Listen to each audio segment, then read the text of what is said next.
ఇది కేవలం సమాచారంగా మాత్రమే భావించండి. వైద్య నిపుణులను సంప్రదించండి. సో మరి మోస్ట్లీ. వర్కౌట్ చేసే వాళ్ళు అంతంత ప్రోటీన్లు తాగడం is not ideal actually then. అంటే అగైన్ అంటే ఎవ్రీథింగ్ యూ హ్యావ్ టు. రోజుకి 100 గ్రామ్స్ కావాలంటారండి. ఇప్పుడు సపోజ్ నాకు 70 కిలోలు అంటే weight, I'm expected to eat 100 kilos 100 grams of grams protein. 100 grams చెప్పి ఎందుకు 1 గ్రామ్ పర్ కేజీ అంతే రిక్వైర్మెంట్. అంతేనా? అంతే 1.5 అంటారు కాదు కదా? 1.5 కాదు 1 గ్రామ్ 1 గ్రామ్. అండ్ కిడ్నీ పేషెంట్స్లో కొంచెం తగ్గించి 0.8 చెప్తాము.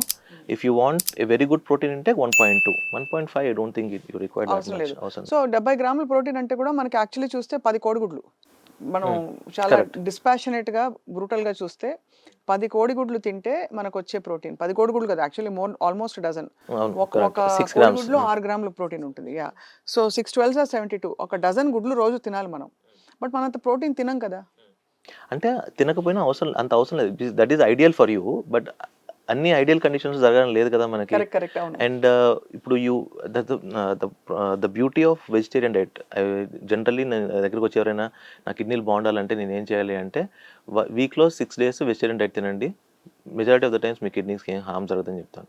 సో మీరు ఈ 70 grams ప్రోటీన్ని మీరు ఎగ్స్తో ఈక్వలేట్ చేశారు కదా, అదే మీరు వెజిటేరియన్ డైట్తో ఈక్వలేట్ చేయండి. You require lot of dal కానీ పనీర్ కానీ ఏదైనా to get that protein. So protein ఎక్కువైతే ఏమవుతుంది, it will damage your kidneys. It will damage if it is very excess. తక్కువ అయితే మేజర్గా మీ కిడ్నీ పైన ఎఫెక్ట్ ఏమి ఉండదు. జస్ట్ అట్మోస్ట్ మీరు అనుకున్న లెవెల్లో అంత మీకు ఎక్కువ కార్బ్స్ తీసుకుంటారేమో. కార్బ్స్ ఎక్కువ తీసుకుంటారు, మీ మజిల్ మాస్ కొంచెం తగ్గచ్చు. That will not harm you in major way. Right right right. But ఎక్కువ తీసుకుంటే మాత్రం కిడ్నీ మీద ఎఫెక్ట్ పడే అవకాశం ఎక్కువ ఉంది. సో అలా చూసుకుంటే సత్యనారాయణ రాజు గారు, మనకి ఈ తినే ఫుడ్స్లో ఉండే కెమికల్స్ కానీ, బికాస్ కిడ్నీ ఫిల్టరేషన్ సిస్టమ్ కాబట్టి, లేదు పెస్టిసైడ్స్ కానీ వెజిటబుల్స్లో వచ్చేవి కానీ, లేక ఇతరత్ర ఏమన్నా మనకి పైన పోస్ట్ చేసే కెమికల్స్ కార్బైడ్ కానీ మామిడి పళ్ళు పండబెట్టడానికి అట్లాంటివి, సో అలాంటివన్నీ కూడా మన కిడ్నీని ఇంపాక్ట్ చేసి లోడ్ పడుతుందా? అంటే ఇది ఓవరాల్గా మనకు జనరల్ హెల్త్ మీద లోడ్ పడ్డప్పుడు కిడ్నీ మీద లోడ్ పడుతుంది. ఫర్ ఎగ్జాంపుల్ అంటే మనం కిడ్నీని, లివర్ని, హార్ట్ని విడివిడిగా చూడకూడదు. Everything will be interlinked. For example మీకు ఇప్పుడు హార్ట్ వీక్ అయిపోయింది అనుకోండి, కిడ్నీ మీద ఎఫెక్ట్ పడుతుంది. లివర్ వీక్ అయిపోయింది అనుకోండి, కిడ్నీ మీద ఎఫెక్ట్ పడుతుంది. We call it cardiorenal syndrome, hepatorenal syndrome, ఇవన్నీ. సో ఇదంతా ఇంటర్లింక్డ్ సిస్టమ్. సో మీరు చెప్పేవి ఈ పెస్టిసైడ్స్ కానీ లేదంటే ఈ కెమికల్స్ కానీ ఇవన్నీ పర్సే వచ్చి కిడ్నీలో ఎఫెక్ట్ చేయవు. But overall me general health effect అయినప్పుడు కిడ్నీ ఎఫెక్ట్ అవుతుంది. అన్ని టెస్టులు బాగున్నాయి కానీ స్కాన్లో ఒక బినైన్ సిస్ట్ కనిపించింది అనుకోండి, దాన్ని చూసి చూడటం ఊరుకోవచ్చా? ఇప్పుడు సిస్ట్కి మనం again there a system for everything. అంటే మన జనరల్ పర్సెప్షన్ వేరు ఉంటుంది. బట్ జనరల్గా ఒక సిస్ట్ ఉన్నప్పుడు దాన్ని మనం సింపుల్ సిస్ట్ లేదంటే కాంప్లెక్స్ సిస్ట్ అని డివైడ్ చేస్తాం అనమాట. ఈ సింపుల్ సిస్ట్లో కూడా మనకు కొన్ని క్లాసిఫికేషన్స్ ఉంటాయి లిటరేచర్ వైజ్.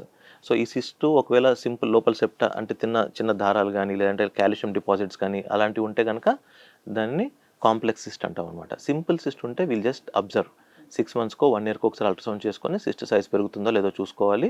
ఒకవేళ సిస్ట్ సైజ్ పెరుగుతుంది అంటే అప్పుడు will intervene. Generally benign cyst, simple cyst size పెరగకూడదు ఫాస్ట్గా. పెరుగుతుందంటే అప్పుడు విల్ ఇంటర్వ్యూన్. పెరగట్లేదు అంతే ఉంది అంటే will just do yearly ultrasound and monitor the cyst అంతే. అంతే.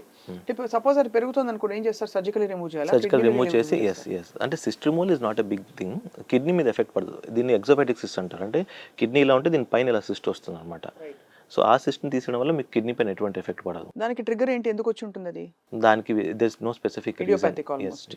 మొత్తానికి అయితే kidney disease is one thing, అంటే అందరికీ కామన్గా నాలెడ్జ్ ఉంది కానీ but at the same time దాన్ని పట్టుకోవడం మాత్రం చాలా కష్టం అనిపిస్తుంది. అవును, అంటే కష్టం కాదు, వీఆర్ నాట్ పుట్టింగ్ ఎఫర్ట్ అంతే. అంటే ఇప్పుడు ఫర్ ఎగ్జాంపుల్ ఈ డయాబెటీస్ కానీ హైపర్ టెన్షన్ కానీ రిలీజియస్గా 6 monthsకో 1 yearకో ఒకసారి యూరిన్ టెస్ట్ చేయించుకొని, ఇయర్కి ఒకసారి క్రియాటిన్ చేయించుకొని, ఐ చెకప్ చేయించుకొని, హార్ట్ ఒక 2 daysకో చేయించుకుంటే majority of the cases can be picked up early. Okay, ఆ మెసేజ్ ఏదైతే హై రిస్క్ పాపులేషన్ డయాబెటిక్ పేషెంట్స్ని ఇయర్లీ ఒకసారి యూరిన్లో ప్రోటీన్ ఉందో చెక్ చేసుకోవాలి. ఎందుకంటే even before the creatinine goes up, creatinine పెరగడం కంటే ముందు ఫస్ట్ యూరిన్లో ప్రోటీన్ వస్తుంది. సో అది మనం ఎర్లీగా క్యాచ్ చేస్తే there are so many medications now which will prevent the progression of the disease. Okay, protein ఆపడానికి కిడ్నీ డిసీజ్ ప్రోగ్రెస్ అవ్వకుండా there are beautiful medicines in the last I would say 7-8 years. ఇంతకుముందు very limited resources ఉంటుండే మనకి. Last 5-6 yearsలో there are newer medications also which will prevent the progression of the disease. Right. Your message to Sakshi viewers అండి ఇవాళ, అంటే kidney హెల్త్కి కావాల్సిన 4-5 అంశాలు. సో నేను ఆల్రెడీ చెప్పాను. ఒకటి, drink plenty of water. Plenty అంటే మరీ 5-6 liters కాదు, అరౌండ్ 3 to 3.5 లీటర్స్ మన ఆంధ్రప్రదేశ్ తెలంగాణ పాపులేషన్ క్లైమాటిక్ కండిషన్స్కి లేదంటే ఇండియన్ క్లైమాటిక్ కండిషన్స్కి. 2, don't eat too much junk food. 3, non వెజిటేరియన్ని లిమిట్ చేయాలి, మరీ ఎక్కువ తీసుకోకూడదు.